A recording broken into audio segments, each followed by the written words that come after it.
ಕಣ್ವ ಜಲಾಶಯಕ್ಕೆ ಭೇಟಿ ಕೊಟ್ಟಿದ್ದಾರೆ ಡಿಕೆ ಶಿವಕುಮಾರ್. ಮೋಟಾರ್ ಬೋಟ್ ಮೂಲಕ ಜಲಾಶಯವನ್ನ ವೀಕ್ಷಣೆ ಮಾಡಿದ್ದಾರೆ ಡಿಸಿಎಂ ಡಿಕೆ ಶಿವಕುಮಾರ್ ಅವರು. ಕಣ್ವ ಜಲಾಶಯವನ್ನ ಪ್ರವಾಸೋದ್ಯಮ ತಾಣವನ್ನಾಗಿಸೋದಕ್ಕೆ ನಿರ್ಧಾರ ತೆಗೆದುಕೊಳ್ಳಲಾಗಿದೆ. ಅಧಿಕಾರಿಗಳ ಜೊತೆ ಚರ್ಚೆ ನಡೆಸಿದ್ದಾರೆ ಡಿಕೆ ಶಿವಕುಮಾರ್ ಅವರು. ಇದೇ ವೇಳೆ ಮಾಜಿ ಸಂಸದ ಡಿಕೆ ಸುರೇಶ್, ಸಿಪಿ ಯೋಗೇಶ್ವರ್ ಅವರು ಕೂಡ ಸಾಥ್ ಕೊಟ್ಟಿದ್ದಾರೆ. ಕಣ್ವ ಜಲಾಶಯವನ್ನ ಪ್ರವಾಸೋದ್ಯಮವಾಗಿ ನಿರ್ಮಾಣ ಮಾಡಬೇಕು ಅನ್ನುವಂಥ ತೀರ್ಮಾನ ಕೂಡ ಆಗಿದೆ. ಇದಕ್ಕೆ ಸಂಬಂಧಪಟ್ಟಂತೆ ಅಧಿಕಾರಿಗಳ ಜೊತೆ ಡಿಸಿಎಂ ಡಿಕೆ ಶಿವಕುಮಾರ್ ಅವರು ಚರ್ಚೆ ನಡೆಸಿದ್ದಾರೆ.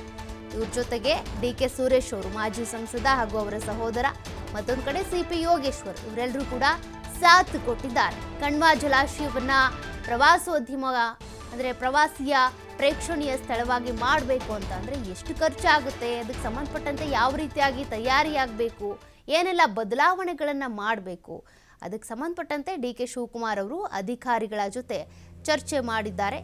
ಬೋಟ್ ಮೂಲಕ ಪ್ರಯಾಣವನ್ನು ಕೂಡ ಅಲ್ಲಿ ಮಾಡಿದ್ದಾರೆ. ಸುತ್ತಮುತ್ತ ಅಂದರೆ ಕಣ್ವ ಜಲಾಶಯದ ವೀಕ್ಷಣೆಯನ್ನು ಕೂಡ ಮಾಡಿದ್ದಾರೆ. ಆ ದೃಶ್ಯಗಳನ್ನು ನೀವು ಗಮನಿಸ್ತಾ ಇದ್ದೀರಾ.